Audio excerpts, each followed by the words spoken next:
Hello, I'm Pilot Drake, and I say we get right into the discussion on the Knights of the Splintered Sky. Unlike Redcliffe, the Knights of the Splintered Skies have no connection to any studio templates, so I think we should just move on to talking about what I'd say is the most important item to the Splintered Skies lore-wise. The Hydreian Elixir. Over the centuries, many have wondered how the Knights descend upon the realm in times of peril. Only but a few know the true source of the Knights' power. The Hydreian Elixir grants the Knights the ability to grow wings and fly for a short period of time. Not only does the elixir give them the ability of flight, but also increases their strength twofold, and the wings attack anyone that get near them. You couldn't tell I got tired of trying to read that. What I will say though is that there's more to the Hydreian Elixir than the description states. For example, the Hydreian Elixir may be a temporary method to gain wings, but there is a permanent method using Hydrus magic. The Hydreian Elixir itself is a temporary use to gain Hydreian powers. More about this in the Knights of the Splintered Skies lore project. The capital of the Splintered Skies is Lucenador has fairly standard fantasy architecture, although the castle is rather big. The founder of Lucenador is Dukran, which leads into our next segment.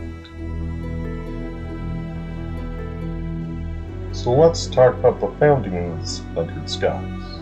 The description of Daruk states, 1 millennium ago, blessed with the powers of Lumine, the great knight Dukran discovered the powerful light and founded our great city, Lucenador, in the sky. Now that's cool and all.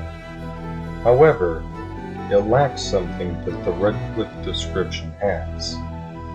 A villain. The Knights of the Splintered Skies lore project does have a villain in its origin story though. You see, Hydrus, a magic I mentioned, is not the only type of magic.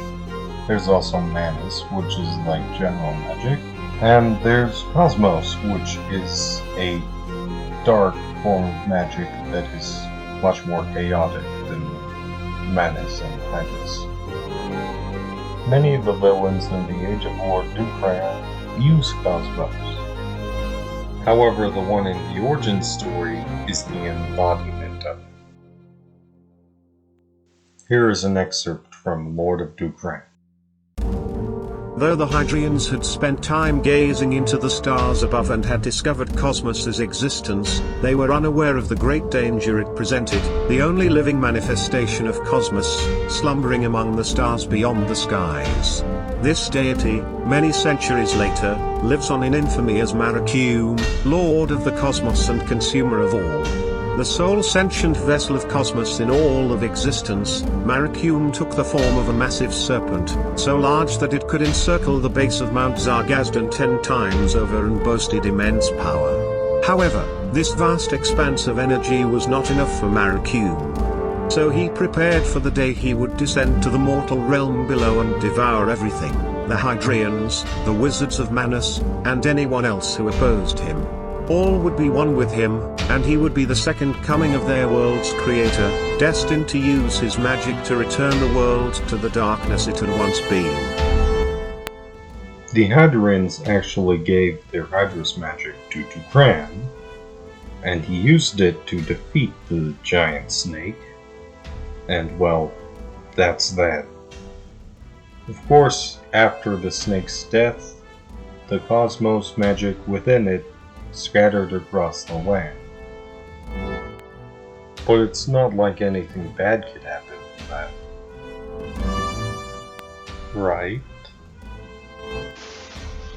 So, here are the ranks of the Splintered Skies. It starts with Ascendant, then we have Skyguard, then we have Avian Sentinel, then we have Knight, then we have Alar Knight, then we have Empyrean Protector, Then Dragon Vanguard. I remember when Dragon Vanguard was just like a basic HR rank. However, nowadays it works in a way where you get where you're temporarily in HR. It's now like a temporary HR thing. Then we Grand Artificer. I'm not sure if that's how you say it, but they're like architects. We have Divine Justicar, which is what Dragon Vanguard used to be. Well, I mean, it used to be Dragon Vanguard until they changed what Dragon Vanguard was. Then we have Luminary. Luminary is like a bunch of retired members and I guess also members from other groups. And then we have Pyramid Commander, and these are like the main commanders. However, the High Council is the highest rank other than the Aether Overseer.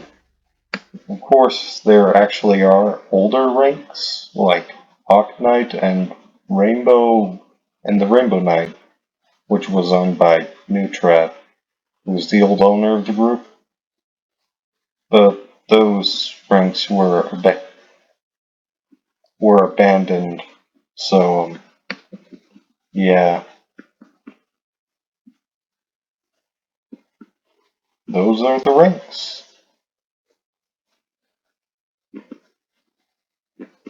I will say they are much more simple than the Red Cliff ranks were, because in this, every single rank is actually in order, but in the Red Cliff ranks, some ranks are actually equal to each other. Yeah. The ranks part of the video always ends up being a bit long. I also stumble quite a bit in it, because, well, I just feel like I can. You know, it's more casual than the other proportions. Although this is the ending proportion. I invite you to join the Roblox Historians Discord server for discussions on Roblox lore. It's in the description. I'm also making a Roblox lore iceberg, and I'm planning on making a video on that, so stay tuned for that. And here I thought the ranks proportion was going on too long. Sorry for the prolonged end thing. Anyways, I guess you can go check out the video on the introduction to Red Cliff. I mean, it's outdated in a way. I don't exactly like the audio of it, so I think I might actually update that video and re-upload it. But yeah, you can see it on the end screen now, and if I do remake it, then the new one should be there instead. Yeah.